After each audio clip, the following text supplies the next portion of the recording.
Welcome to Boris and Matt Weekly. That's BAM Weekly, the show where we chat about sports, the show where we chat about entertainment. And then at the end, we bring it all together to chat some sports entertainment. We're your hosts. I'm Boris. And as always, I am joined by Matt. Bonjour. How's everybody doing out there? We hope you're doing well. We got a little bit of a Super Bowl preview, big stuff to talk about in basketball. It's going to be a sports-heavy episode, and we're going to talk about some Impact Wrestling, and we're just going to have some fun. It's going to be a great show. Big homie, how you doing? I'm doing really good. I'm doing really good, man. New week and huge things happening here on SNME Radio. I want to thank everyone for listening, whether you're coming from the free feed. And just remember that this week, every single show is free, brought to you by Total Sports. You can find them at totalsportscards.com. They're the ones who you want to thank for giving you this show and every single show for free this week. And Matt, we have so much on the docket. It's awesome. Not only do we have all the wrestling shows that people are used to, like us on BAM Weekly, NXT Talk, you got Tuesday Morning Cooked, you got All Elite Weekly, you have the Smack Daddies, the Rampage Ramble, and so much more. Not only do we have that, but we have newcomers. We have MLW Rewind, and we have a whole bunch of pop culture shows, including Godfathers of Podcasting with some familiar voices. And we have my other geek show, the It's Canon Podcast, debuting later tonight here on the SNME radio feed. Man, so much is going on. And just remember, this week, every single show is free. But moving forward, to get all that content, cents on the show, you have to become a member, part of the family of SNME Radio. And the only way you can do that is by going to patreon.com/SNME Radio. For just over $5 a month, pennies on the show, you can get every single wrestling show, every single pop culture show, and everything that SNME Radio has to offer. And again, TotalSportsCards.com. Total Sports is the ones who are making this week possible. So I want to thank them, and I want to thank every single listener, whether this is the first time or the millionth time you've listened. It honestly means so much. But yeah, man, we have so much on the go. And that's just the SNME stuff. Real life is crazy as always. Man, you know, it's yeah. I've been honestly going nonstop since 6:30 a.m. That's bananas. That is bananas. I woke up around then. I got me a nice shower. I've been working all day. I feel you, man. But yeah, you're actually like on the clock all day. I get to go to a physical store and then leave and come home and not have to worry about anything work-wise. I just get to talk wrestling with my good buddy Boris. But yeah, I do not envy your position, my friend, of constantly being on the go. That's the one thing about working from home that's I've always said, right? Like, so I've been working from home since 2015, since, you know, before the world changed and everything happened a few years ago, right? I've been doing this for many, many years. And I've always said, as much as I love it, I've never been a fan of going to the office, especially in industries where you don't have to, right? That's just like, you know, corporate America, you know, just keeping an eye on you and whatnot, right? It's been proven that not only can people work from home, but people are just as productive. And in fact, myself, and I know it changes from case to case. I know some people need that social aspect of in their lives. Fantastic, cool. But, you know, no one should be forced to go into an office, in my opinion, right? And I've always said that I'm actually, not only am I more productive, but I actually put in more hours in a week when I am working from home. Like having my work computer, you know, and a couple steps from me, right? Having my two big screens, my two big monitors, my setup at home, you know, an eyeball, you know, peripheral vision away, and seeing that email come in, I will answer that email at 9:10 p.m.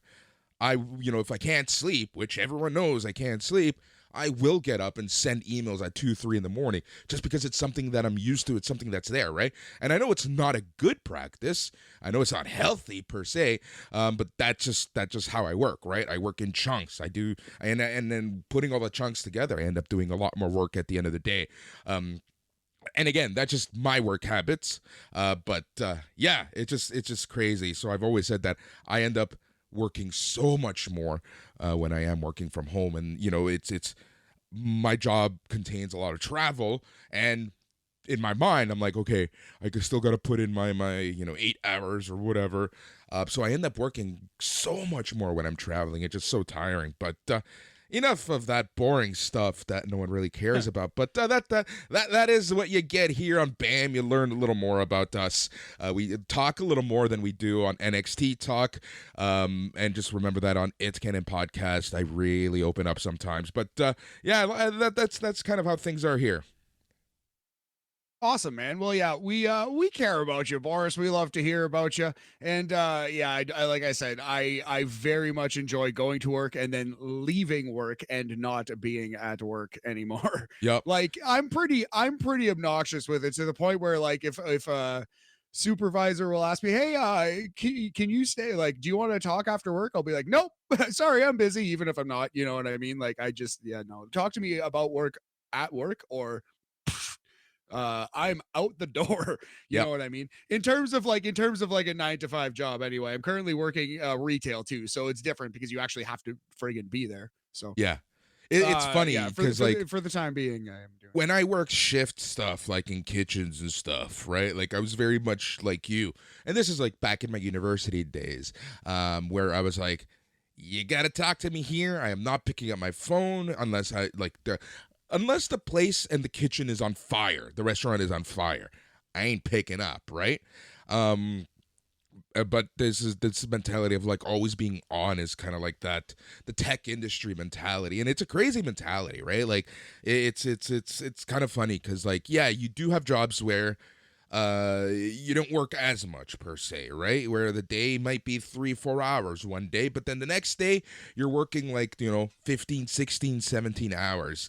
So that's why I get like really upset sometimes when I see, especially right now, that the tech industry is starting to see the economic ass kicking, for lack of a better term, and big companies, the Googles of the world, are letting go of a ton of people, right?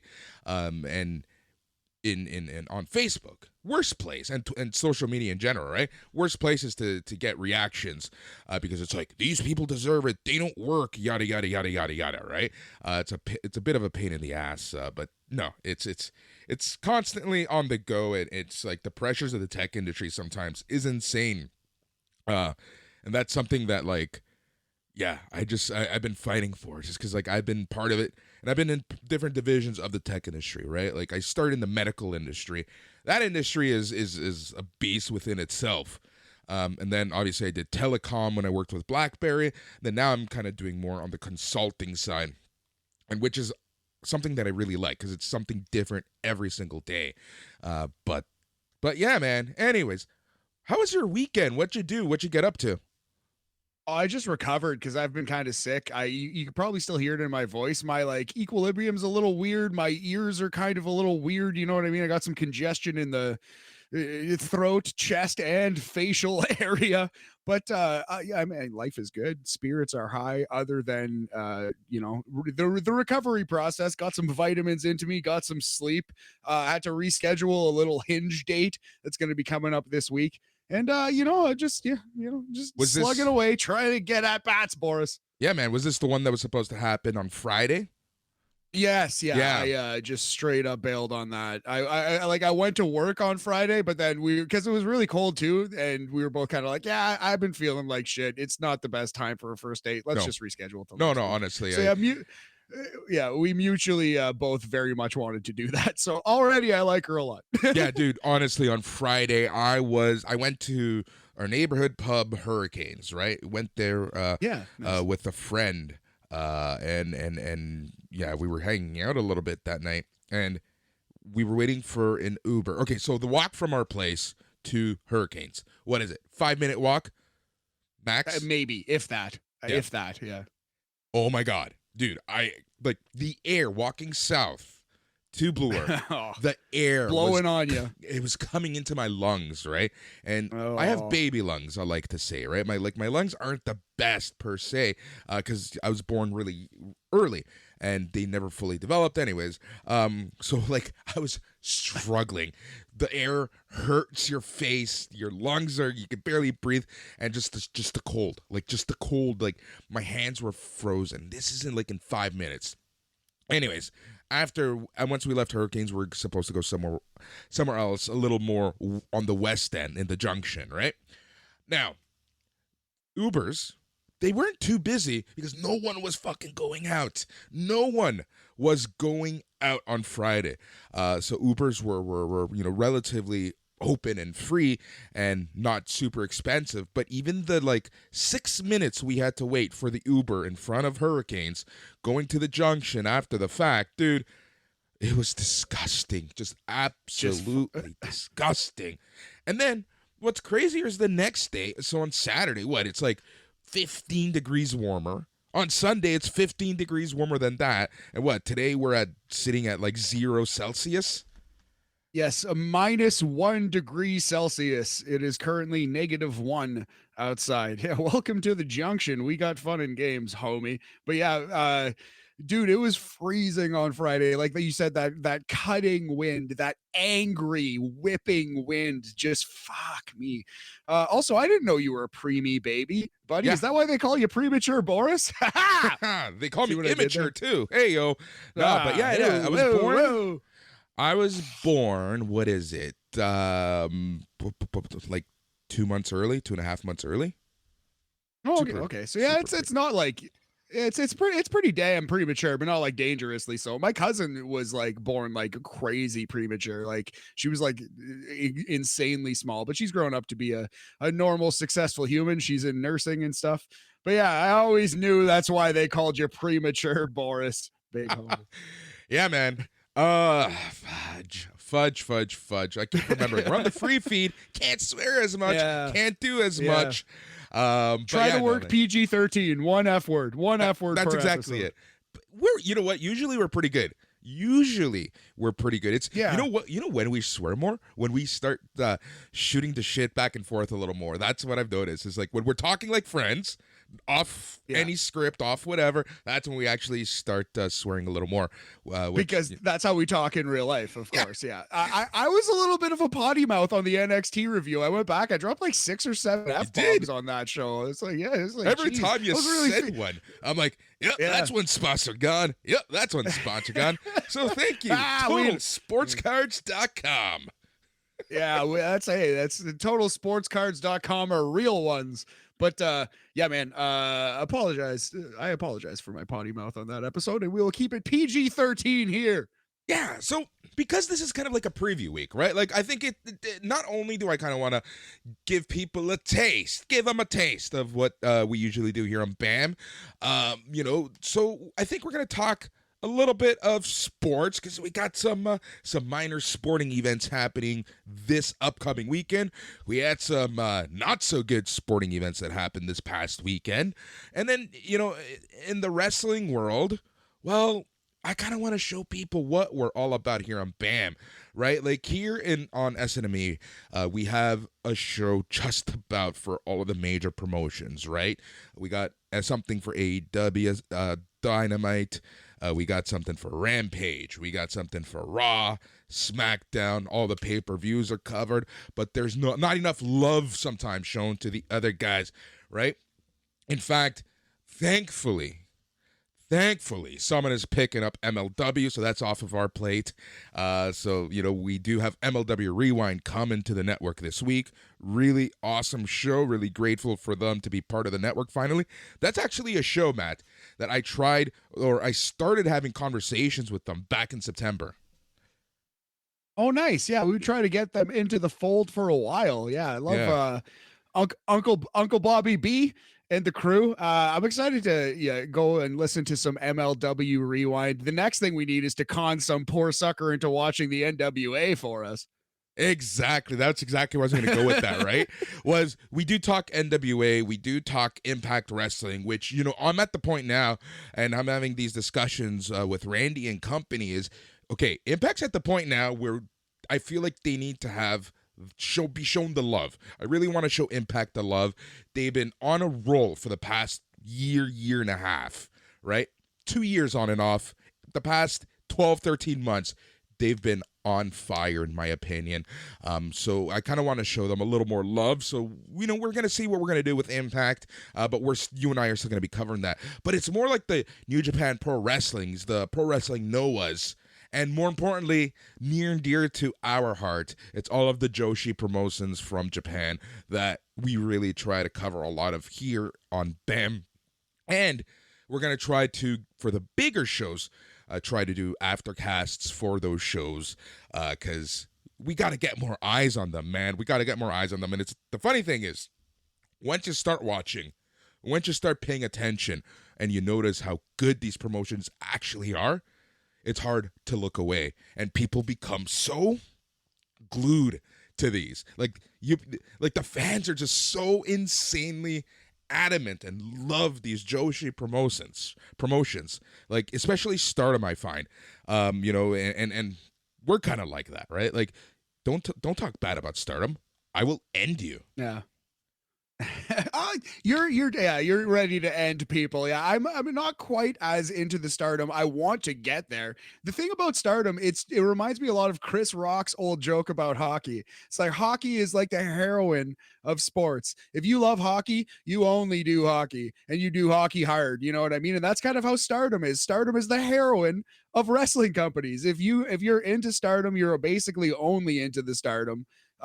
Just generally speaking, of course, this is a generalization, perhaps an unfair one, but I'm going to stick with it. I'm going to roll with this bit.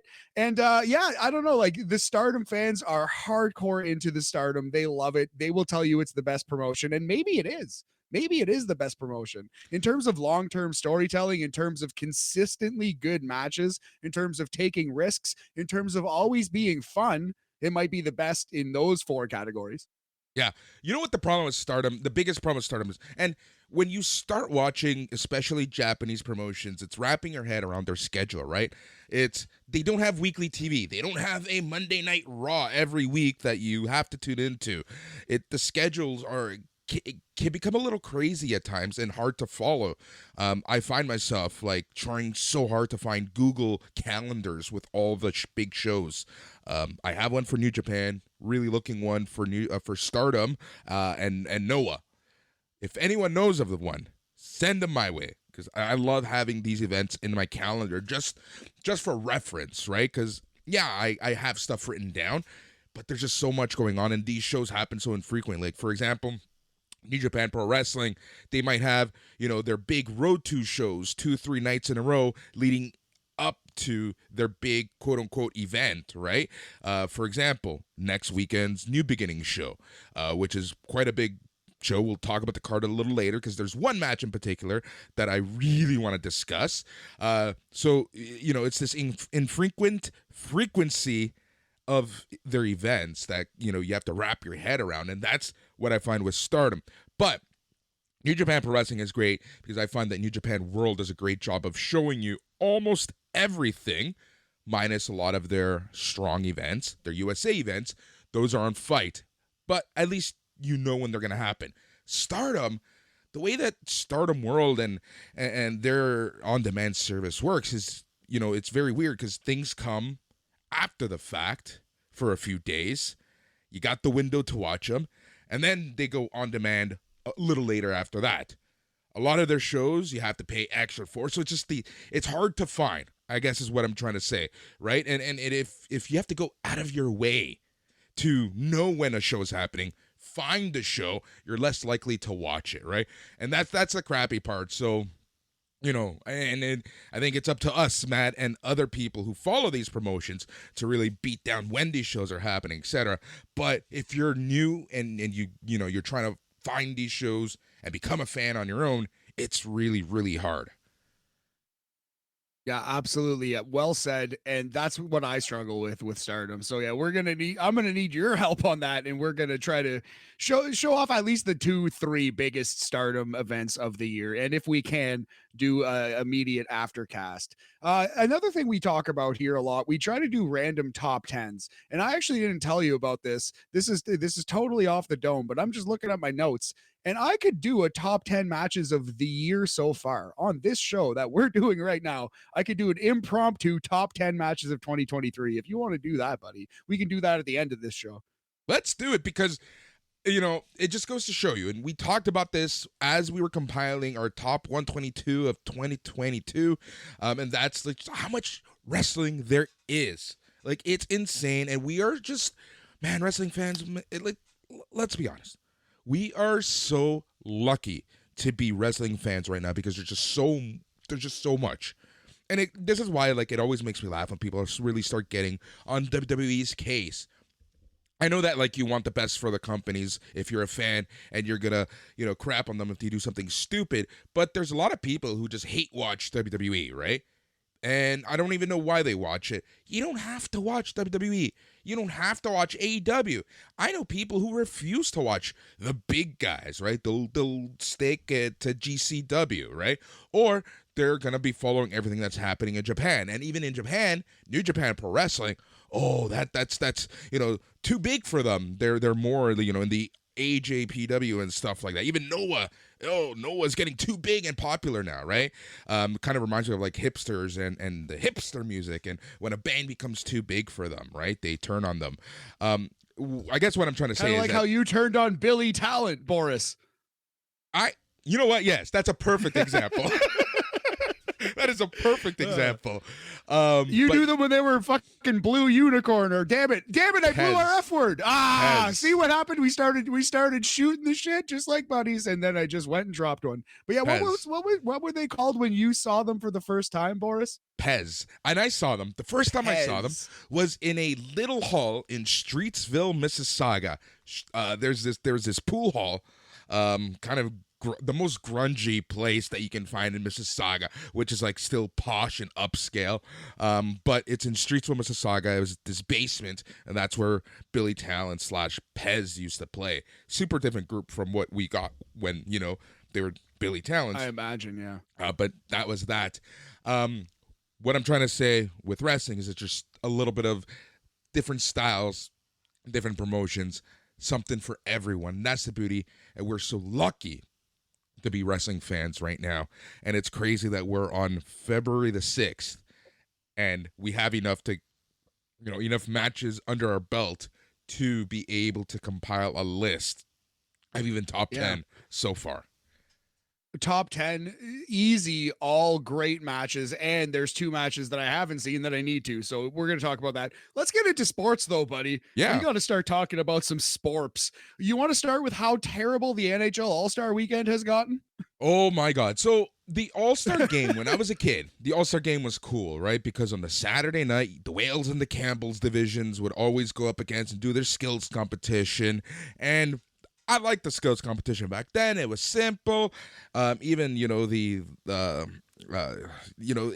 was fun. You were a kid. As you grew up older, you started seeing everything. So the NHL tried to change things up, and, they've played around with the format so many times, but the format that they have now is just not fun at all. And the players don't care. Dude, even the broadcasters don't give a crap, and it's just like I feel like even the broadcasters and the people presenting us that weekend, it's like they drew the short end of the stick or something. If they can't be arsed to care or pretend that it's good at all, obviously the fans are going to know. They have PK Subban out there doing bits like he's hosting Saturday Night Live. Like, they've just completely lost the plot. They have completely lost the plot in the NHL All-Star game. So the next one's in Toronto. It is in this fine city that we are currently recording this podcast from, Boris, Toronto, Ontario, Canada. And I think they're going to really try to revamp it, try to rebuild the All-Star game. I think they're going to bring the draft back. They had the draft like the NBA for a couple years where they draft a team of All-Stars and play the All-Star game that way. That was a ton of fun.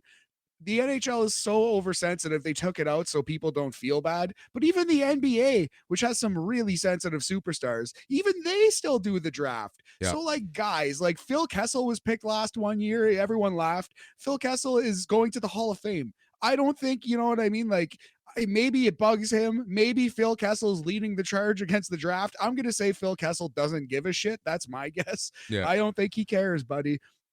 I would not like, I would be embarrassed if I was the NHL. I would not proceed with the NHL All-Star weekend as was. Like that needs some like a total teardown. It needs to be reworked from the ground up. Yeah. And here's the thing. The All-Star game should be a showcase, right? Should be a showcase of your sport to the casual viewers. You have the best of the best playing against each other. Yeah. You can still have a fun and entertaining game and not injure yourself and not go balls deep with fights and body checks and stuff, right? Like, use it, especially right now. I saw a report mid last week, that TNT's ratings are down 22% year over year. There's many reasons for that, right? We can talk about the national games versus the local games, right?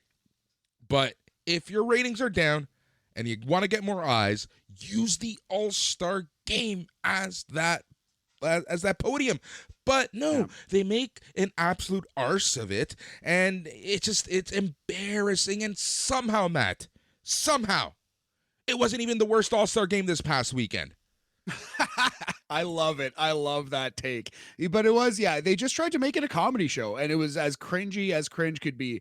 I actually enjoyed the Pro Bowl and their comedy show and whatever they were doing. I enjoyed it more than the NHL All-Star game. But I accept your argument. Tell me why the Pro Bowl was worse than the NHL business. Well, here's the thing. 100% honest, I can't even go near the Pro Bowl. And it's been years since I've touched the Pro Bowl. I think it was in the 90s when I watched the Pro Bowl last. I want to say I did not watch a single second of it live. I only saw highlights on SportsCenter, and I thought, wow, that looks fun and way better than the NHL All-Star game. So I didn't see it either, to be fair. Yeah, but is it like the whole flag football thing that kind of like... Yes, absolutely, completely, and only that, yes. Yeah, exactly. It's a different take, right? And the thing is with football, come on, NHL. Come on, TNT. You spent so much money. Come on, WB Discovery. You like controlling Tony Khan and what he puts on TV? Talk to your partners in the NHL. Tell them to stop putting on crap on All-Star Weekend because you guys are down in ratings 22% year over year, and you spent boatloads of money to get eyes and to get that on your network. So come on. That's the time that you get new eyes. That's the time that you... When else can you honestly say that you can get Ovi versus Crosby versus whomever else, right? Like, let's be honest, versus Austin Matthews in a triple threat. Put them there. Boom. There you go. But you know what I mean, right? Like, TNT's got to step in, or whoever is the national broadcaster of the All-Star game, and just... They got to work with the NHL because it's just embarrassing. It's like no one's going to watch the sport after the All-Star game. When I was a kid, I loved the All-Star game. I thought it was great. And that kept me watching hockey for so long, right? So, how do you solve a problem like Maria? You use the All-Star game, God damn it. Just make it better. Just that, and that obviously that's a loaded statement. Like, make it better. Okay, how? But it's not hard. It's not hard. It's really not hard. Do the things that people like. People love the accuracy shooting. People love the hardest shot. Way less downtime. Don't make it a comedy show. Nobody on planet Earth asked for the NHL All-Star game to become a bad comedy show. Nobody wants that. Nobody asked for it. Fucking stop doing it. I'm sorry I swore twice, but that one was on purpose. You have to stop, NHL. You like it. Just I feel so bad for PK Subban, man. They hang this guy out to dry, and now he looks like an idiot. It might hurt his broadcasting career because they tasked him with being Jerry Seinfeld. Why? Why would you do this? No one asked for it. No one wanted it. So yeah, I think I think the Pro Bowl was better than that, Yeah, exactly. And I guess the way to round out this conversation is talking about, look at the MLB, right? Like, is it the best game ever? No. Is it the craziest, most closest game you're ever going to watch? No. But there's a big thing about the MLB All-Star game that's vastly different from every other sport, including the MLS. What's that? They give a damn about it. And they, being the players and the league, give a damn about it. Yes, the league especially. And though they tweak it, the home run derby has changed a lot. For example, it's now a tournament and there's like time, and it's a crazy difference from when I was a kid. It's still very basic. It's home run derby. and it's All-Star game, and they do the prospect game on the Friday now, and that's about it. And that's all you need. Like, you don't need to reinvent the wheel too much. And that's what the NHL has really done is try to absolutely just put. I don't even know what they're doing. They just put like diamonds and sparklers on this wheel, and it's not working. So on a scale from MLB All-Star Game to NHL All-Star Game, where would you put the NBA All-Star Game and weekend? That's interesting. Is the NBA one? It was so much better when we were kids, and well, Vince Carter and that stuff. But I think the NBA is closer to baseball than hockey, but the NBA does step in its own way a lot. The biggest problem with the NBA All-Star Weekend is that no one wants to do the dunk contest, and the dunk contest sucks. When the dunk contest is good, everyone's like, "Oh, the All-Star Weekend saved, it's back," and it happens once in a blue moon. The one that comes to mind, obviously, is Aaron Gordon versus Zach LaVine. But there have been good dunk contests here and there. Some underrated ones. Jason Richardson, underrated dunk contest combatant, and when that's totally it with the NBA one. It comes and goes with the dunk contest. When the dunk contest is bad, people just eviscerate the NBA All-Star Weekend. And when it's good, people are like, "Oh, that was great." Yep, agreed. Man, and then the MLS All-Star Game is more on the levels. It's kind of in the middle, right? MLS, what they do is they try to showcase the league, and the way they do that is by facing an international opponent. Lately, we've been seeing a lot of MLS versus the Mexican All-Stars or a specific team from Mexico. They're really trying to showcase that, but the issue is that as MLS is getting better, the All-Stars, the best of the best, are obviously going to beat some of these international teams. A big one a few years ago, and I'll never forget this, was when the MLS beat Bayern Munich, right? Like, that one I was actually completely did forget that. That's crazy. Yeah, they beat them, and it was essentially an embarrassment. Pep Guardiola, he was the coach of Bayern at the time, and he refused to shake hands with the coach of the MLS All-Stars because he's like, "Fuck you guys, sorry for swearing." Oh, Boris, how dare you drop an F-bomb on this podcast? Just kidding. I don't care. So yeah, I guess that was August 2014 that happened. Yep. Was it? Wow, That's craziness. Yep, it was crazy. I totally missed that one. Yep. So while we're still kind of on the subject of basketball here, we mentioned the NBA briefly. We got to talk about two huge basketball stories. Firstly, Kyrie Irving traded to the Dallas Mavericks. Kyrie and Luka together at last. Okay, Kyrie and Luka. Kylie, as I'm going to start calling them as a tandem. Okay, cool. Yes. Who else do they have, and how many picks did they give over the next few years? I gotta look at that. I'll load up the actual trade here. So while we're going, but yeah, so the whole you thing know what my to me, point this is, like, right? This is classic NBA. This is classic NBA issue right now, where picks are going left, right, and center. It's all about the picks. Okay, cool. You got Kyrie and you got Luka. That's great. And in basketball, in a game where there's only 5 on the court and you can theoretically play most of the game, they can make a huge difference. But where's your support, right? We're seeing more and more that in the NBA, it's your bench that's winning you championships. It's your depth. Yeah, you got the All-Stars 5, right? That's cool. But it's your bench that ends up winning you. 2019, what won the Raptors, aside from Kawhi, what won the Raptors a championship in 2019? Their bench was definitely instrumental, but everyone, like, that's the thing. A lot of players stepped up. So obviously the depth was key. And yeah, they didn't lose too much depth though. This is a 2-for-2 trade. In terms of NBA trades, this is actually fairly tame pick wise because there's only 1 first and 2 seconds that got moved. So here's the official trade. The Dallas Mavericks receive Kyrie Irving and Markieff Morris. The Brooklyn Nets receive Spencer Dinwiddie, going back to Brooklyn, Dorian Finney-Smith, who's an excellent defender. That hurts losing him off Dallas. A 2029 first, a 2027 second, and a 2029 second. So the Nets trade the Mavericks trade their entire 2029 draft. I guess that's when they're expecting to win a title. Okay, so the Nets got Dinwiddie, right? Yes. Did you hear what the most frequent rumor happening here in Toronto about Dinwiddie. Coming to the Raptors? There's a possibility the Nets are going to flip him for Van Vliet in a yeah. Oh my. Well, we got to get some picks back from the Nets, perhaps some of these Mavericks picks. That would be interesting. I expect Fred Van Vliet to be traded from the Raptors. We are nearing NBA trade deadline time. But yeah, so Kyrie and Luka together, that's tough. There is only one basketball. That's the first thought, obviously. It's going to be weird for two ball dominant players.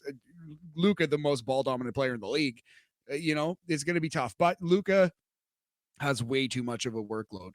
This is going to take some of the load off of Luka's shoulders. If Kyrie gels with this guy, it's going to be obviously it's going to be something crazy, and it could be something really special. And I think it is worth the risk as long as this guy's in the NBA, man. Like if he's still a basketball player and he still has this talent in his body, someone's going to take the risk. And I get why Dallas would be that team. I think this trade makes a lot of sense. I don't think they gave up that much. If he just ends up leaving, it's not the end of the world. Yeah, exactly, right? And I think here's the thing, right? Kyrie was destined to never step foot on the court for Brooklyn again. There was no way that he was going to do it. We heard reports early yesterday morning that until he's traded, he's going to be benched essentially to avoid injury, right, and stuff like that. And I think to avoid the ego and confrontation. But so they wanted him out, and he wanted out, and this was the fastest way to move stuff. And the deal got done. So I think that's why that trade wasn't as insane pick-wise as we've seen in the past. Or hopefully the NBA is starting to correct itself, from free agency and some of that madness that we've seen over the past few summers. Yeah, it's possible that this is kind of the market coming back down to earth a little bit, but I do think the reason why it was a lower amount of picks is A, because Kyrie can walk away as a free agent pretty damn soon, and B, because Kyrie is an insane person. Yeah. He's not the most reliable NBA player. Yeah. So Waj, earlier today at 4:30 p.m., this is what he tweeted out. Many conversations in the league are going through one team today, the Toronto Raptors. Ooh, Woj, you bastard. All right, well, let's see. Let us see. OG's going to get traded, and I think Van Vliet's going to get traded too. I think Siakam ends up staying, but man, it wouldn't shock me if the Raptors traded all three of those guys and just tore this thing down. So so apparently from what I'm reading, I can see OG going, I can see Van Vliet going, but Pascal, Spicy P, apparently they're not willing to let go of him yet. That's not to say that if they get that sweet offer, right, that they're not gonna pull the trigger. But apparently the Raptors are keen on keeping Pascal the most. So let's see what happens before Thursday, 3 p.m. Eastern. Because honestly, I think that the Raptors are due for a change. I think that, the powers that be right now in Raptors land, Masai, they try to create a team with what we have. Obviously, it's not working. So I can see that soft reset happening. But we still need a cornerstone first said soft reset. And that's where Pascal Siakam really comes into play. Looking at Van Vliet's numbers right now in front of me, dude, this year, he's averaging 19.7 points, 4.5 rebounds, and 6.5 assists over 46 games. And people are still are here in Toronto are still upset. This is why we can't have nice things in Toronto. He's not having the year that a lot of people expected. He is I don't know. It's because the Raptors aren't winning mostly. If he had those numbers on a winning team, people wouldn't bat an eyelash. But you're right. Yeah, Raptors fans are, people being mad at Masai because we're not a winner this year need to stop watching the Toronto Raptors. If you've said online, and if you've posted and hit send or enter or whatever it is on anything, any variation of, Masai needs to apologize, Masai needs to explain, please stop watching the Toronto Raptors. Please. The Raptor fans, and this is a Toronto issue. Let's talk about this real quick. I don't want to be too Toronto centric today, but this is a Toronto issue, and I think that this is a good statement for most sports. Toronto fans love Toronto.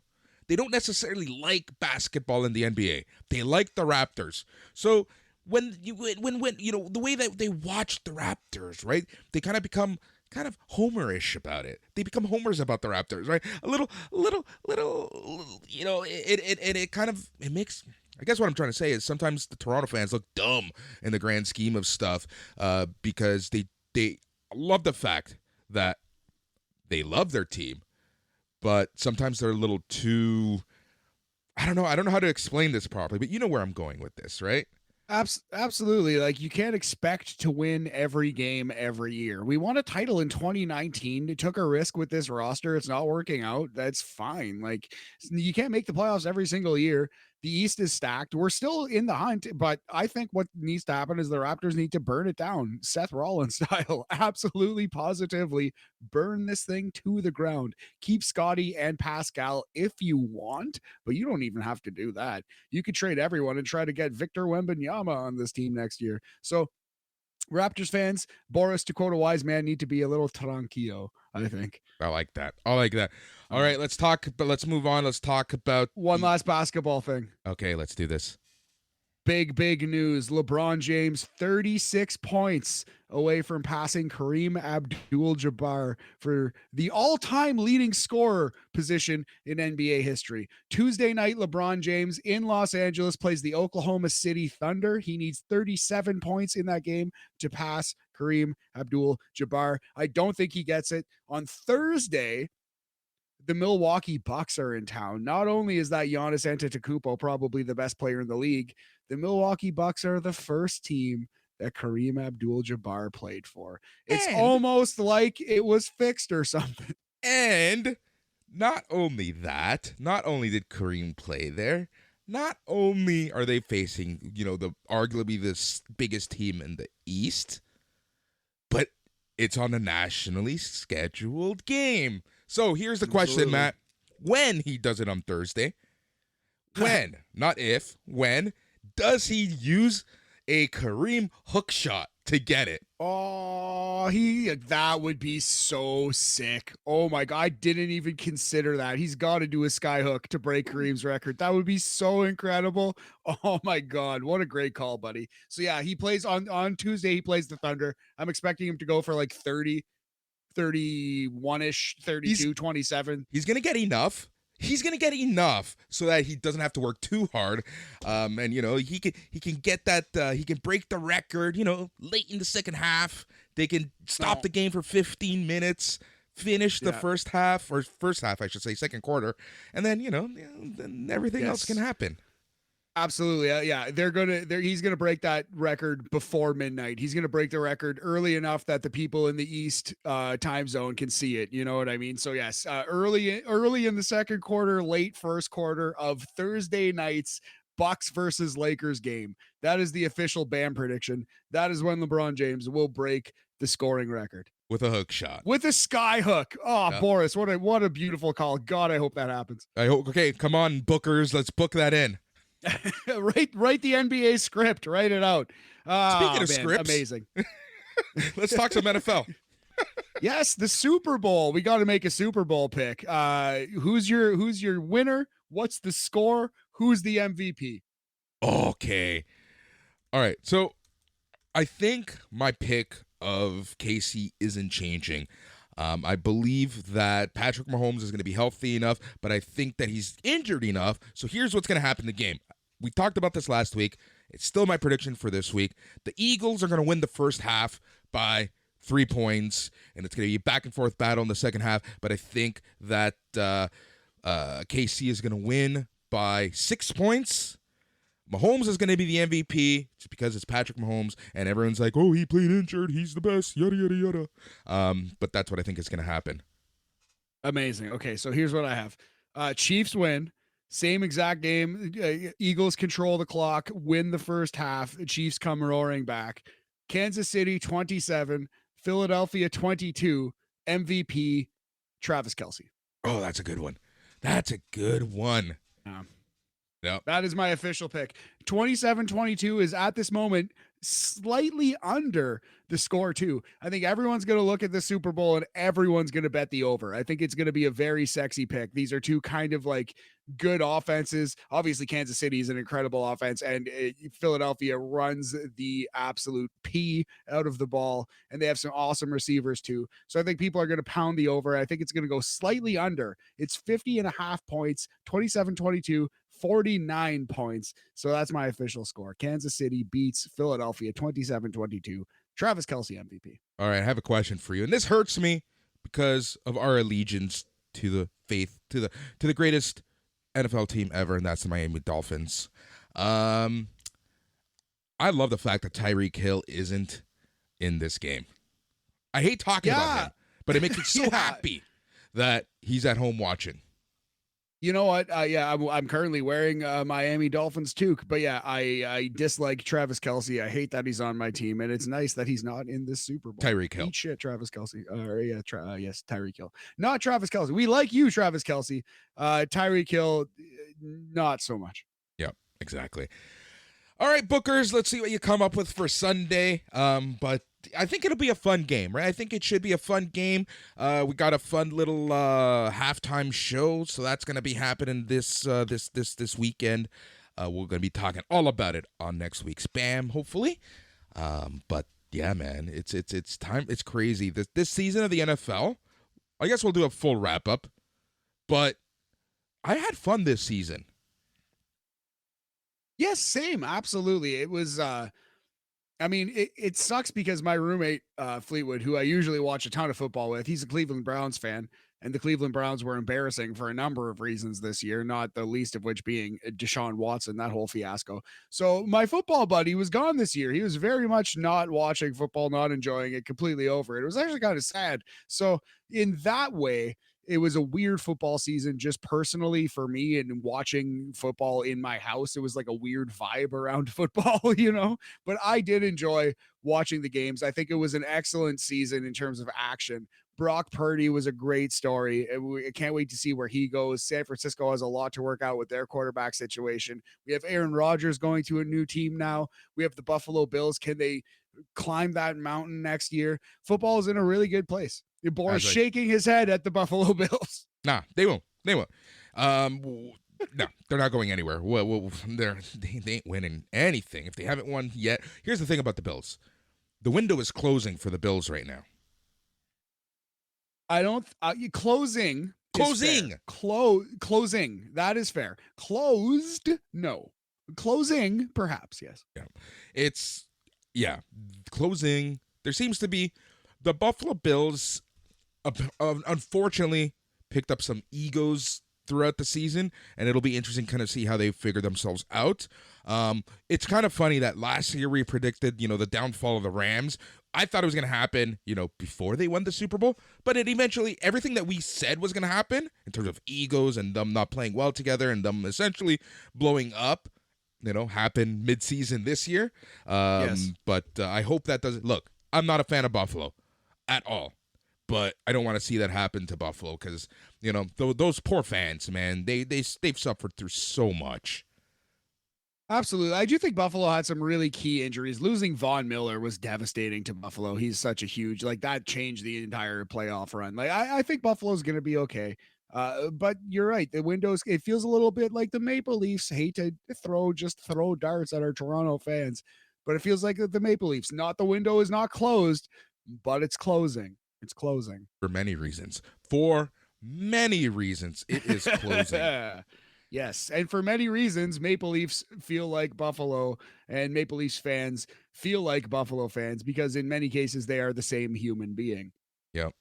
Unfortunately, or fortunately, I don't know. Easy to hate the same person for many reasons. Yes. Yes, sir. So I think that covers everything that I wanted to talk about sports wise. Boris, if you want to move on to the professional based wrestling.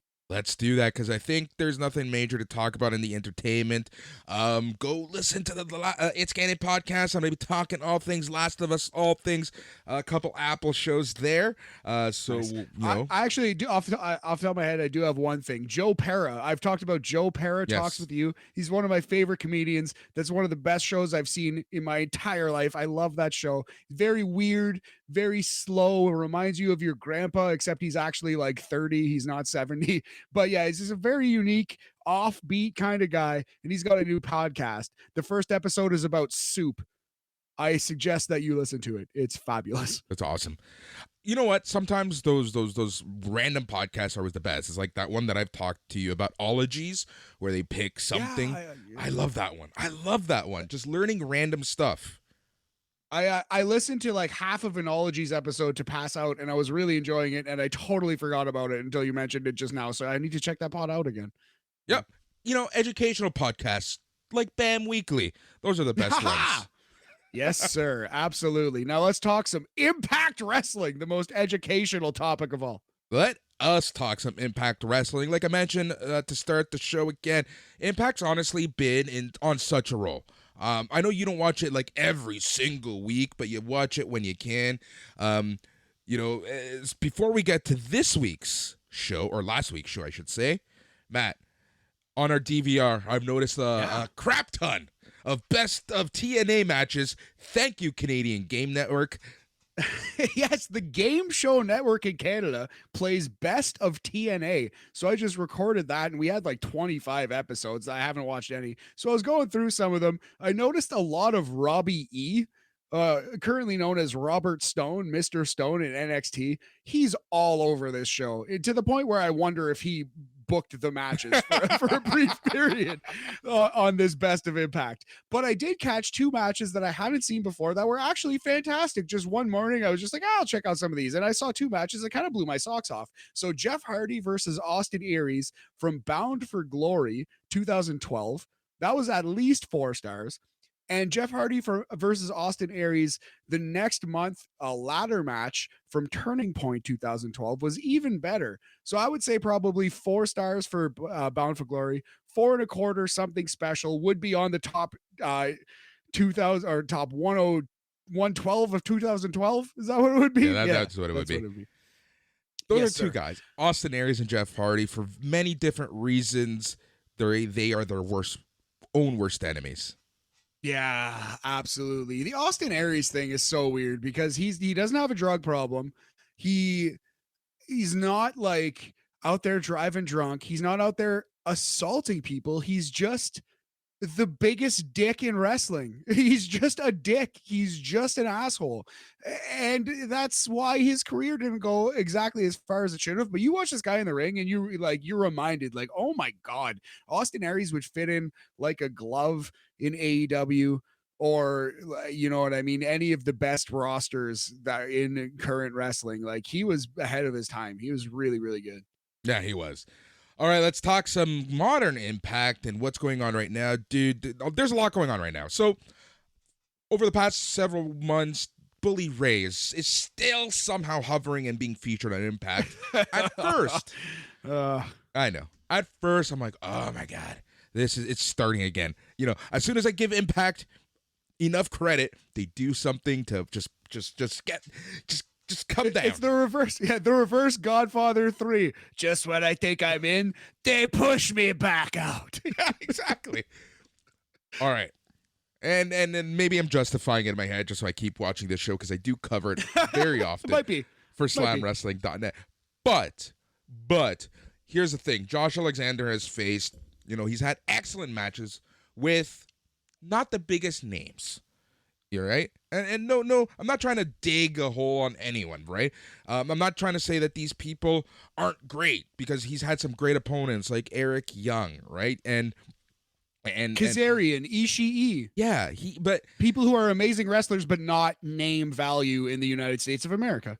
Bully Ray is a name value here in North America. Bully Ray is someone that everyone knows in some shape, way, or form. In some iteration of his long-ass career, someone Bully Ray, whether whether he's a Dudley or bullying people, this guy. So it makes sense why he's there and why he's being featured.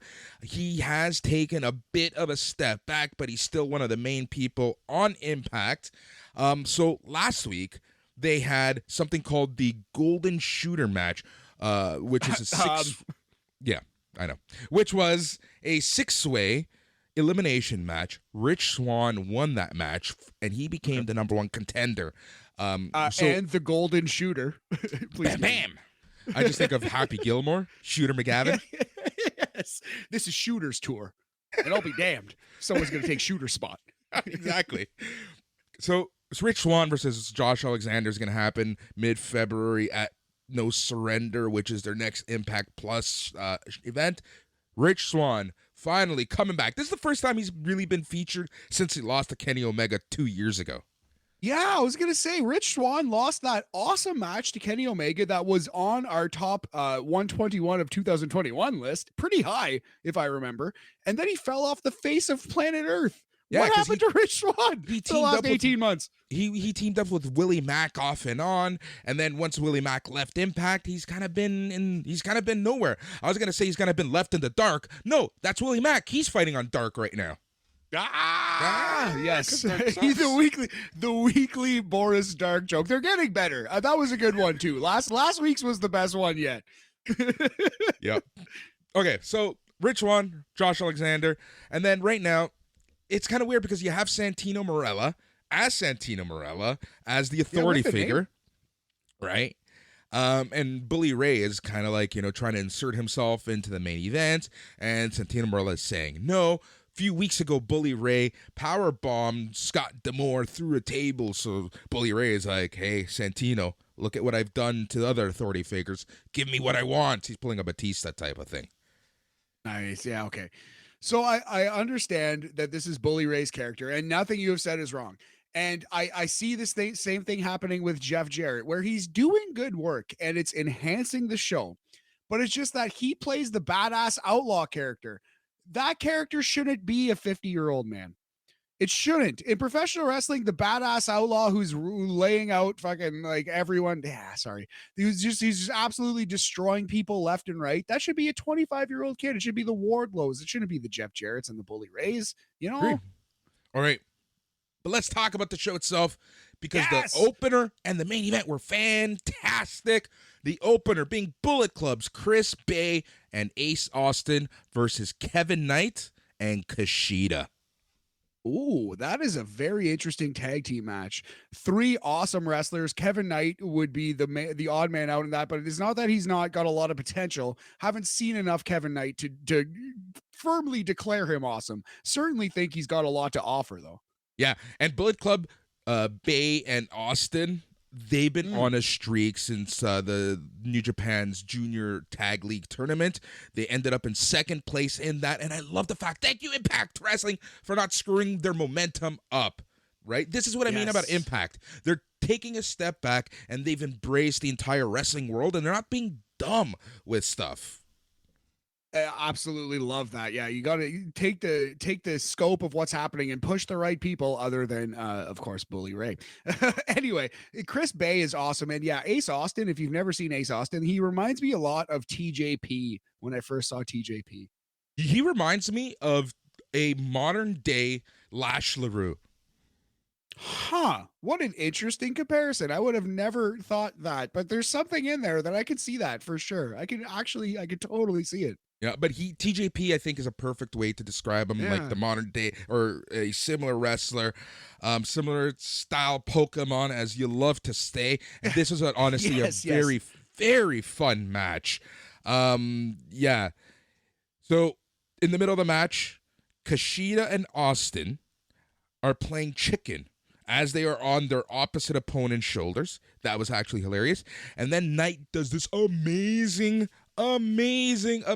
drop kick over people's heads, and he hits Ace Austin. It was crazy. Kevin Knight 2 weeks back to back doing these incredible moves, and this is where again Impact's booking has been very, very smart, because the Bullet Club continue their momentum, and they got the win in such a fun match.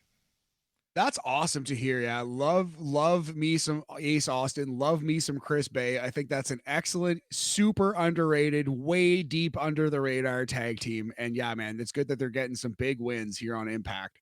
Yep. All right. So let's talk about the design, the new Violent by Design. They're going as the Design right now. They are headed by Diener, Sammy Callahan now is known as Callahan, and he's trying to get himself into the design, which is interesting because, outside of his OVE, Ohio versus everyone gimmick, he's always been kind of like the lone wolf, right? So it's kind of weird that he wants to be part of this. So he's essentially going through, they called them the 7 deadly steps.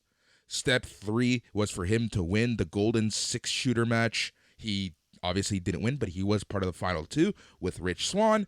So Diener kind of granted him some mercy. He granted him some Wayland mercy and said that step 4 is actually winning the main event, which was an 8-man match, which featured all of the design against Team Josh Alexander, which was very, very cool.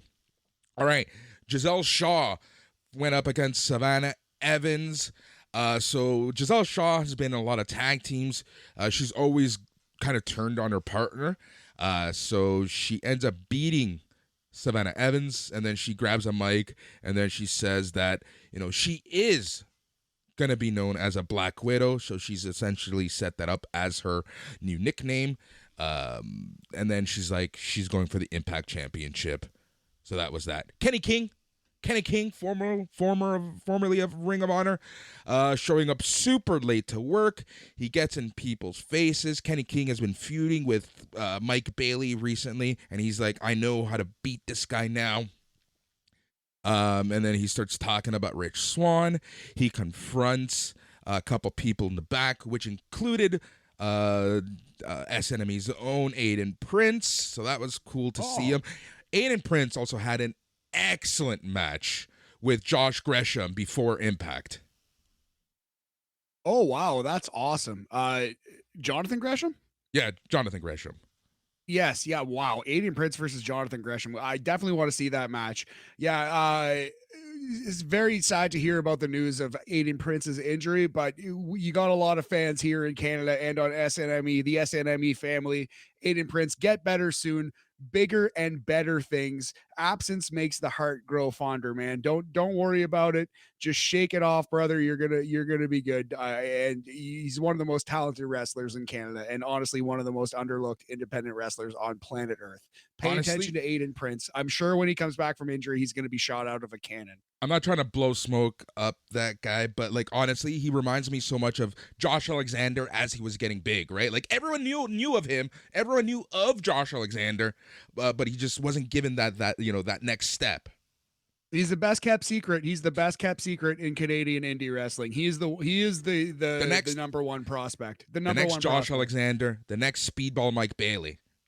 I've said this to this guy's face. I would say it to anybody's face. I've told him this. I think he's Darby Allin meets Ilya Dragunov. I'm dead serious. That's what his style is, man. Yep. That's why he kind of looks like it too. Yeah. This kid's something special. Get well soon, Aiden Prince. All right, so Marella, he makes Johnny Swinger versus Kenny King official, and then someone who's been getting a huge rub on the show, and that's Steve Macklin. He walks up, he says he wants to be added to the Josh Alexander Rich Swann match at No Surrender.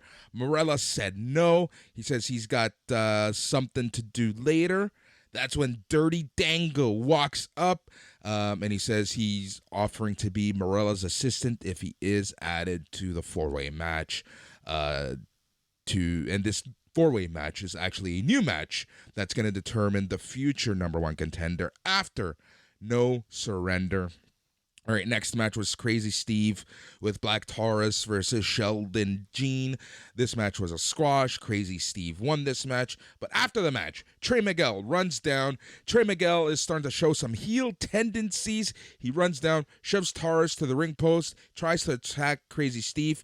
But then Crazy Steve kind of came back. He stole the spray paint from Miguel, and he tagged himself with Miguel's Rascals logo, and he challenges him for an X Division Championship match.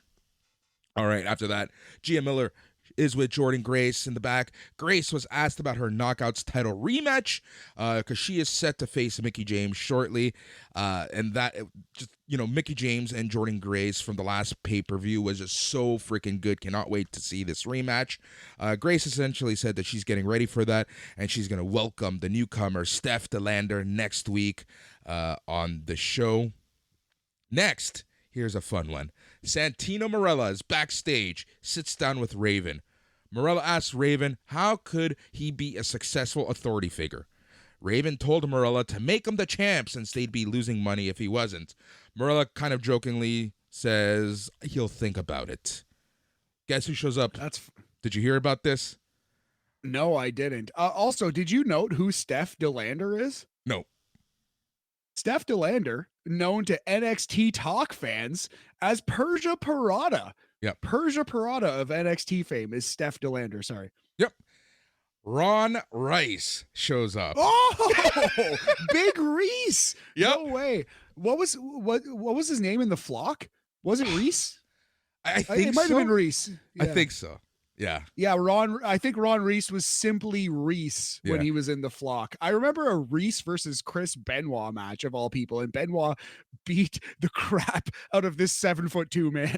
Yeah. So he shows up and he just sits down after Marella leaves and he's like, hey, is the flock coming back together? Well, that's a fun little shout out. Yeah. Yes, Reese definitely was on. I think he was on the WCW Revenge game. He was. Nice. All right. Bully Ray's in the ring, and he says he's the most hated person in the company and the industry. He says he warned Santino Marella about what happens when he doesn't get what he wants. Ray then said he only ever tolerated Tommy Dreamer. He called Dreamer a snake because at least he is honest about who he is. This is when Mickie James comes out, interrupts Bully Ray as a favor to a couple weeks ago. James said that her and Dreamer didn't get along for years until Ray turned on him a few months ago. James called Ray a snake and told him to leave Impact since no one even wants him there. Ray threatened to beat up James, kind of made fun of her. Ray is really starting to get angry. He's threatening violence on Mickie James, yada, yada, yada. I'm going to put you through a table. Tommy Dreamer comes out and he challenges Ray's new friends Skylar and Hodge to a match. They say no. That's when Santino comes out and he makes the match regardless of what they said. So that was that. So next week we're going to be seeing Mickie James and Tommy Dreamer versus Hodge and Skylar. So very, very interesting. Here's the thing. Mickie James right now, right? She's has this weird thing with Bully Ray going on, but yet at the same time, she's kind of doing a thing with Masha Slamovich, right? So it's I don't know exactly where they're going with this. I know that the stories are eventually going to come together, and this is a classic wait and see, right? Is it Bully Ray versus Nick Aldis? Is that where they're going? I can see that eventually happening. Nick Aldis hasn't appeared anywhere really just yet. I think he's still a free agent. I could see him showing up in NXT if he'd be willing to, but if not, Impact seems like actually probably his future home. Yeah. It wouldn't shock me if that's where this story's going. All right, then we get the Witch A promo of the week. Killer Kelly comes out. She said that her and Wilder are going face to face. Taylor Wilde and her new Witch A persona comes in, said that their future isn't as opponents but as tag team. Then Rosemary literally teleports. Yep, literally teleports in. Nice. As classic Rosemary. Classic Impact, along with the Death Dolls. And then somehow we're going to get a Wilde and Kelly versus Death Dolls match. That was that. Kenny King beats Johnny Swinger in another squash match. Bully Ray then walks up to Masha Slamovich and says, hey, we should team up. So again, like I say, everything is coming together, Millhouse, right? Last week, the major players were embarrassed by Joe Hendry because Joe Hendry had a video. I don't know if you saw this, Matt, basically called You'll Always Be Edge's Bitch. I did not actually see that. You should. It's actually hilarious. Major players. Love Joe Hendry. He's actually doing great work right now at Impact. It's the Joe Hendry, now that Grado and all those guys are gone, like him alone, so good. And he's right now feuding with the major players. The major players tried to do a rebuttal, a response music video, but obviously, they're idiots and they're heels, so that's that. Let's talk about the main event. That's the Design, Diener, Callahan, Angels, and Khan. You know who Khan is, right? From ROH fame, yeah. No, from the Ascension. Oh, he's Connor? Yeah. Oh, I thought he was Khan from like No. the Gates of Agony or whatever. No. No. It's from Oh, Shane Taylor Promotions. No, it's Khan from the Ascension. not to be confused with Tony or Nick or Sheo or any of the other cons in wrestling. We have another con. That's cool. Exactly. So the design: Diener, Callahan, Angels, and Khan versus Team Alexander, which consisted of Josh Alexander, Frankie Kazarian, Rich Swann, and Yuya Uemura. This match was a lot of fun, and the design ends up winning. Uemura was kind of left alone. Diener intercepts him, throws him to Callahan. Callahan hits a cactus driver for the win. So there you go. He achieved step 4 of the 7 deadly steps to become a full-fledged member of the design. All right, next week's card. Here's what's coming up on February the 9th. A 4-way number 1 contender qualifier match. Brian Myers versus Dirty Dango. Then you have another 4-way number 1 contender qualifier match as Shira goes up against PCO. You have Joe Hendry going up against Matt Cardona for the Impact Digital Media Championship. You have the Death Dolls going up against Killer Kelly and Taylor Wilde. And you have the Good Hands going up against Tommy Dreamer and Mickey James. Pretty stacked card coming up this week on Impact. And I will be doing the report for SlamWrestling.net. All in all, fun show. Awesome. Yeah, sounds like Impact is rolling. Other than the Bully Ray stuff, which your mileage may vary on, sounds like everything else is pretty good. Yep, exactly. Exactly. That's kind of how I see stuff. All right, man. So yeah. All right. In terms of wrestling, one last thing that I want to really talk about, and that's New Japan Pro Wrestling. They do have the new beginning in Osaka happening this weekend on Saturday or Sunday. I think it's the 11th. February 11th. That's going to be happening. Okada is defending the title, but there is one match in particular that I want to talk about, and that is the loser leaves Japan match, Jay White versus Hikuleo. Strong rumors that Mr. White is coming to Orlando. Yes, possibly even skipping Orlando, showing up at WrestleMania. There's all kinds of crazy rumors about Jay White. But yes, sir, the new beginning in Osaka, Japan, February 11th, 2023. Loser leaves Japan, Jay White versus Hikuleo. Do you think it's a red herring? Do you think Hikuleo is going to be the one who leaves? There's been rumors that his contract is almost up and WWE's talking to him, right? So someone's going to Orlando after this match. Loser goes to Orlando. It'll be like the Mountie versus Big Boss Man, except the loser, instead of spending a night in jail, is spend the next 4 years of your life in WWE. Yes, locked in the Performance Center. Loser goes to Disneyland. That's where we're at. So the main event of this show is Okada versus Shingo for the IWGP World title. That should be incredible. Those guys are great. But yeah, the most interesting match on this show, I think, is safely Jay White versus Hikuleo. Loser leaves town match where you could legitimately see both guys leaving town at this moment. And I'm sure once someone leaves, everyone on the internet is going to act like it was obvious the whole time. But don't get it twisted. At this moment, very realistically, both guys could leave and wrestling fans don't know. Yep. And I love that about wrestling. This is the thing. Yes. I love not knowing stuff, especially like if you listen to this show, obviously you read, other reports, you read Fightful, you'll read The Observer and whatnot and all those, and that's cool. And there's still something to be said about being in the dark and being surprised. Absolutely makes you feel like a kid again. It reminds you what you love about wrestling. And speaking of, Boris, I think that's a great transition into our top 10 matches of the year so far. I got to grab a beer so you do this thing. All right. There is one last thing I want to talk about with you, and that is Keiji Muto. And did you hear what's going on with Keiji Muto? No, not really. Okay, so they have the big show, the Grand Poobah, the final, the retirement of the retirement shows. This is supposed to be happening on February 21st at the Tokyo Dome, but during the Great Muta's final bye-bye event, he actually tore both. He got a major injury, like a really bad injury. Really? What was it? He ended up doing? All right, so he says that he tore both hamstrings in both legs. So Muda says that he tore both hamstrings in both legs in the match that just happened with Darby Allin and Sting. Yeah. So there's a lot of questions swirling around what's going to happen. This could be a red herring, obviously. You never know, especially in Japan. But there's a lot of talk about what's going to happen. If anything, I don't see them canceling this show. They're just going to turn the Naito versus Keiji Muta match into a tag team of sorts, just to limit what he's going to do. I don't even see if he is injured and this does turn into a tag team match, he's just going to spit on someone. I don't even see him doing a Shining Wizard or anything dumb like that.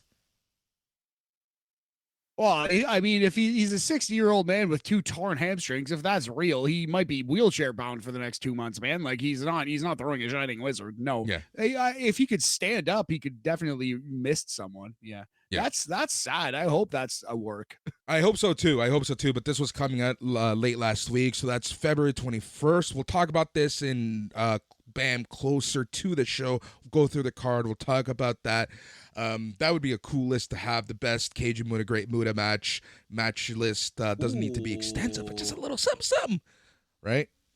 Yes, and we could do that before the retirement match because I promise you the retirement match will not make the top 10 Keiji Muto matches. We could definitely get that in before the match. Usually I like to do the lists after, like the Elimination Chamber list, for example. We've been talking about doing that. I'm going to do that after the Elimination Chamber 2023, Boris, just in case those matches make the list. That makes it more evergreen, you know? Yep, exactly. All right. Take it over, my friend. Let's enter list corner. First, I must get a beer. I need to be lubricated for this thing, buddy. Be right back. I am back. The top 10 matches so far in 2023. We've been blessed with great wrestling, buddy, already in this year. That was my line. I was trying to tee up. I was trying to put it on the tee for you. You swing the bat, you can hit it out to right field. So anyway, we have 10 matches to talk about and 3 that I have not yet seen, but I'm sure will be on the list at the end of the year. So let's talk about the 3 that I haven't seen. Kaito Kiyomiya versus Kino. This is from Noah the New Year, January 1st, 2023. This is Kiyomiya is the GHC heavyweight champion right now. He's the guy who Okada got in that crazy shoot looking fight with, and they're going to have a match pretty soon. Yes, I can't wait for that. You know what I love about Okada? Okada's kind of like Hulk Hogan sometimes, right? Where as much of a hero and ace he is, he's kind of a dick sometimes. And I mean character Hulk Hogan, not real life Hulk Hogan. Who is also kind of a dick sometimes, but that's neither here nor there. Yes, I know exactly what you mean. So yeah, it's going to be awesome to see some bad blood between Kiyomiya and Okada. So yes, Kaito Kiyomiya defending his title versus Kino from Noah's January 1st show. We also have an All Japan tag team match that's getting a lot of love. It'll probably end up on our list. I have yet to see it though. It's Kento Miyahara and Takuya Nomura versus Naoya Nomura and Yuma Aoyagi. So Yuma Aoyagi, his name is a little known. Obviously, Kento Miyahara has been quote-unquote the ace of All Japan for a long time. So some big names in here, and it'll be exciting to watch that match. That was from the New Year Giant Series, January 22nd, 2023. So All Japan tag team match, Noah heavyweight title match. I also haven't seen Darby Allin versus Samoa Joe yet. The crazy no holds barred match where Samoa Joe wins the title. I love Darby Allin. I'm sure that match will be on the list as well. Yep, it will be. I can guarantee you. I know your style. I know what moxie you got. That's for sure going to be on your list. But you're going to cringe when you watch the bumps that poor kid takes. Oh, poor dear sweet Darby. I actually might watch that today. I have it on the thing. I heard the review that Darby gets just absolutely annihilated and loses the title. And that's kind of why I haven't watched it, because I love him so much. I don't want to see that. Ah, dear sweet Darby. Anyway, so yes, let's get to the list, the top 10 matches that I have seen so far in 2023. We're going to start with number 10. This is 4.25 stars, 4.25 rumbles. out of 5 because it is the men's Royal Rumble match, a 29-man Royal Rumble because Rey Mysterio didn't get into it, if you remember. But the men involved, Angelo Dawkins, Austin Theory, Baron Corbin, Bobby Lashley, Booker T, Braun Strowman, Brock Lesnar, Chad Gable, Cody Rhodes, Damian Priest, Dominic Mysterio, Drew McIntyre, Edge, Elias the Drifter, Finn Balor, Gunther, Johnny Gargano, Karrion Kross, Kofi Kingston, Logan Paul, yeah boy, Montez Ford, Omos, Otis, Ricochet, Santos Escobar, Seth Rollins, Sheamus, The Miz, and Xavier Woods. That is the 2023 Men's Royal Rumble. It is the 5th best Royal Rumble of all time, by my count. We did that list last week on BAM. You can check that out. And it is the 10th best match of this year so far. Boris. Yep.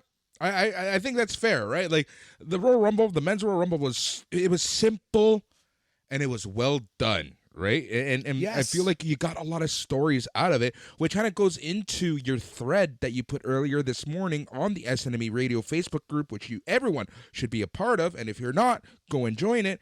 That's how hyped you are for WrestleMania. And how this finally, for the first time in maybe a decade or longer, feels like a proper WrestleMania main event. I think this is the best WrestleMania main event since Shawn Michaels versus The Undertaker in 2010. That was basically the point of my thread, my long-winded thread this morning. All right. Sounds good. Yes. All right, big homie. We're going to go to AEW for match number 9. Escalera de la Muerte. This is match number 7 of the World Trios titles series, the best of 7 series. Death Triangle versus the Elite. That is Pac, Penta El Zero Miedo, and Rey Fenix versus Kenny Omega, Matt Jackson, and Nick Jackson. This is from January 11th. Yep, this match was bomb.com, as people apparently said at one point in history. Yes, they actually did. That was crazy. The 2000s were a bad time for everyone. But yeah, man. So yeah, it's the AEW, the World Trios titles. They've had a lot of great matches with these 6-man tag team belts, and this is one of the best for sure. The only problem with this match is they were pressed for time. They squeezed it like 30-minute ladder match into like 17 minutes, which made it spectacular. Not a lot of selling going on though. Yeah, but that's a conversation for another day and another show.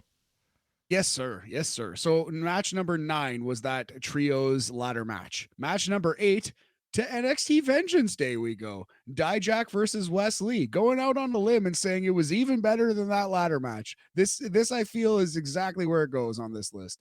The best match of Vengeance Day, possibly the best WWE match of Dijak's career. Wes Lee looked great. This was brilliant.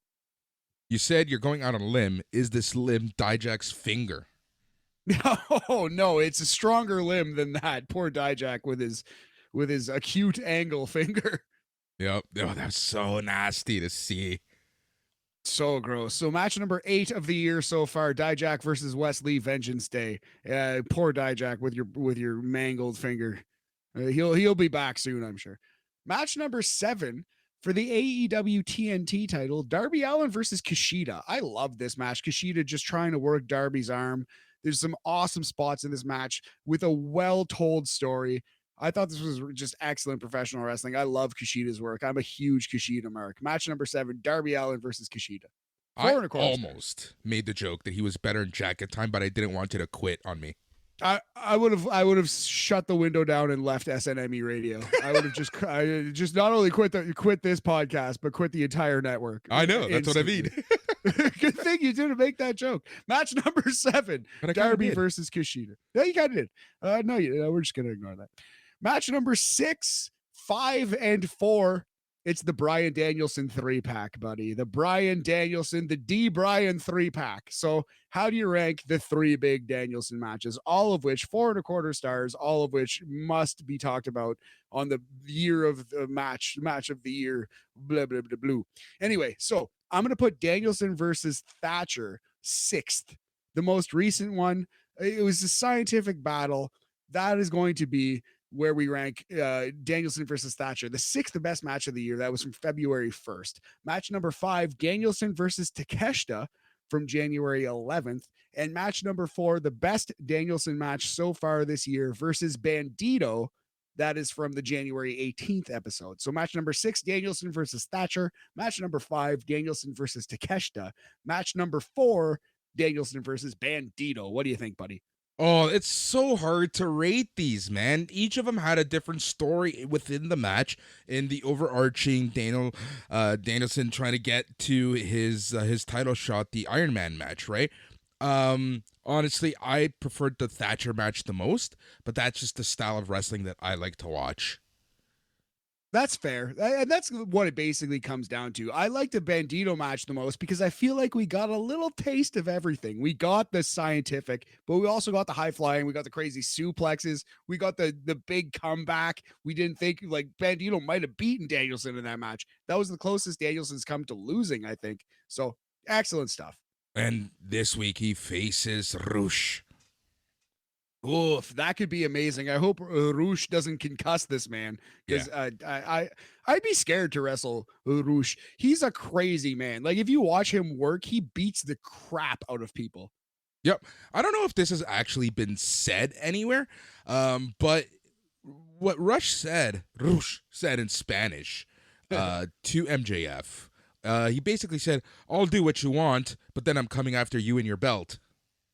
Interesting. Great note, buddy. That's why you need to be out here taking these notes on these Spanish promos. Thank you very much for that translation. Obviously, I went way over my head. Yeah. So I like that, right? It's like the planting the seeds. Planting the seeds. Only 60% of the USA is going to understand, but planting the seeds.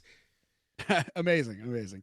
All right. So all the matches that we have mentioned right now so far have been 4.25 stars. We're now entering a new tier, Boris. We're going to the 4.5 stars. Very important. Not just something special, but an all-time classic. Not just an A, but an A plus. So this is how we kind of try to differentiate the tiers here. 4.5 stars, 90%, all-time classic. Match number 3 of the year. Hangman Page versus Jon Moxley. Their third match, the most recent one. February 1st Dynamite. The best match of one of the best Dynamites I've ever seen. The third match. Yes. I will give you this one. Yes, this match was great. It was their best match. It was a war. I liked the layout. I liked the finish so much where Page was fighting Moxley and fighting him, and Moxley out wrestled him. He's still in the Blackpool Combat Club, still one of the best wrestlers of all time. This is still a wrestling match. And honestly, the Cowboy took it to this man, and Moxley was like, "Oh my God, this guy's beating me in a fight. I gotta out wrestle him," and he did because he's the damn world champion. He's that at that level anyway. And now this perfectly sets up Page versus Moxley in a Texas death match, which Adam Page always wins, and he's going to win again. And that's his specialty. So yeah, brilliant match, which sets up the next one, which could be even better. I'm going to say this one's an all-time classic. Page versus Moxley, third best match of the year. Agreed. What I like about this is, okay, this is the rubber match. You give Moxley the big win of this triad of matches, but then you brilliantly set up a new match, and this is where Moxley can return the favor, and Adam Page eventually goes over. Just brilliant, brilliant booking.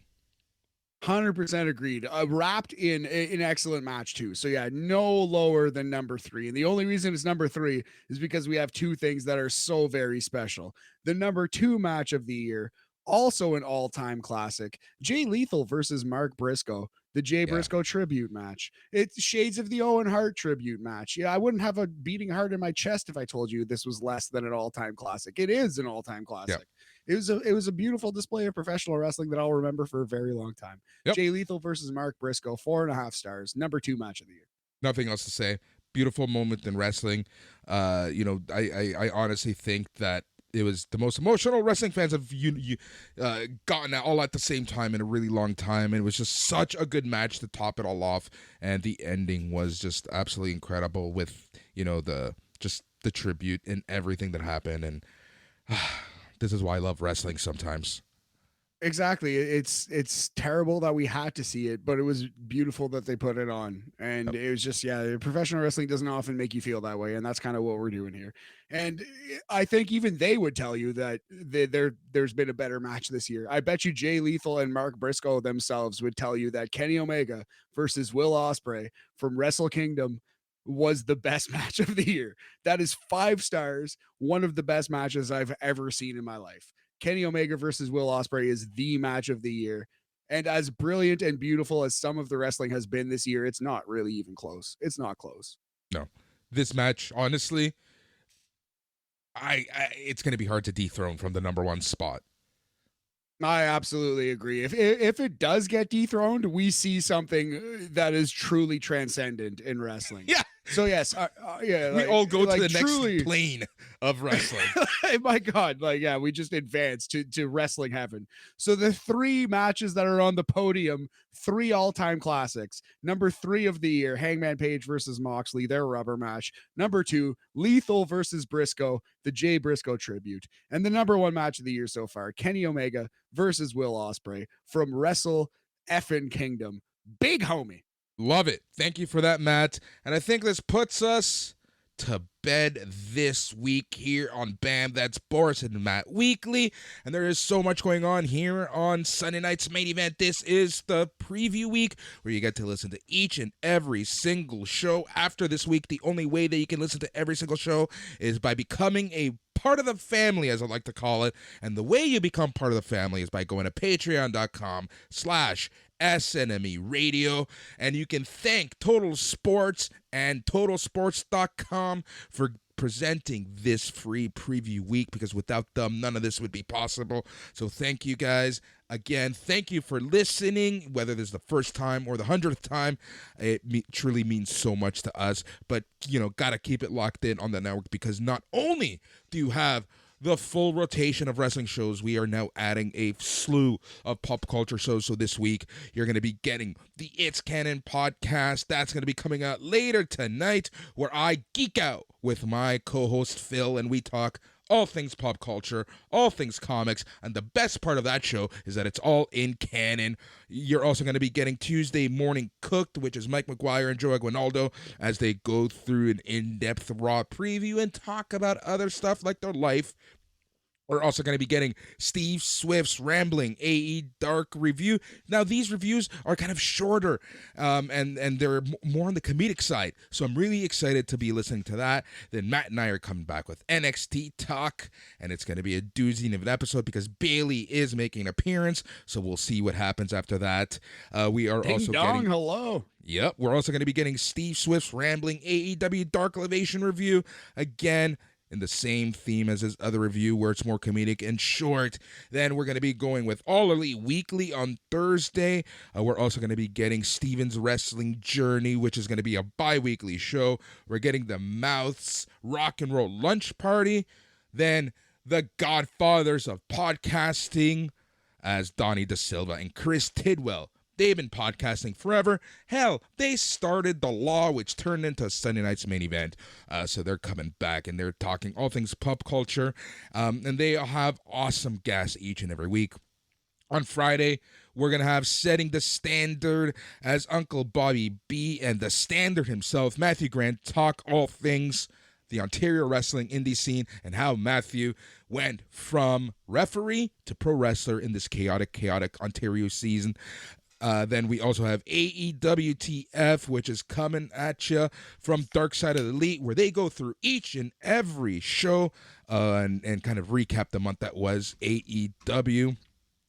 We have the Smack Daddies. That's always a great show. The Smack Daddies, the East Coast dads, talking all things SmackDown. Dak Xavier and myself are coming at you this weekend with the Rampage Ramble. Then we have Looking Back on It, which is a music review show, and we're going to be taking a look at albums from the 90s until the 2000s. And then MLW Rewind, as they chat. Uncle Bobby B chats with George Mackay, all things MLW. So happy to finally have them on the network. And that leads us to Sunday, as Mike McGuire presents Sunday night's main event, the flagship show, where we get the week that was in professional wrestling and then some. Matt, that's just a taste of what you're going to be getting as a patron member, as part of the family. Patreon.com/SNME Radio. Again, thank you to everyone.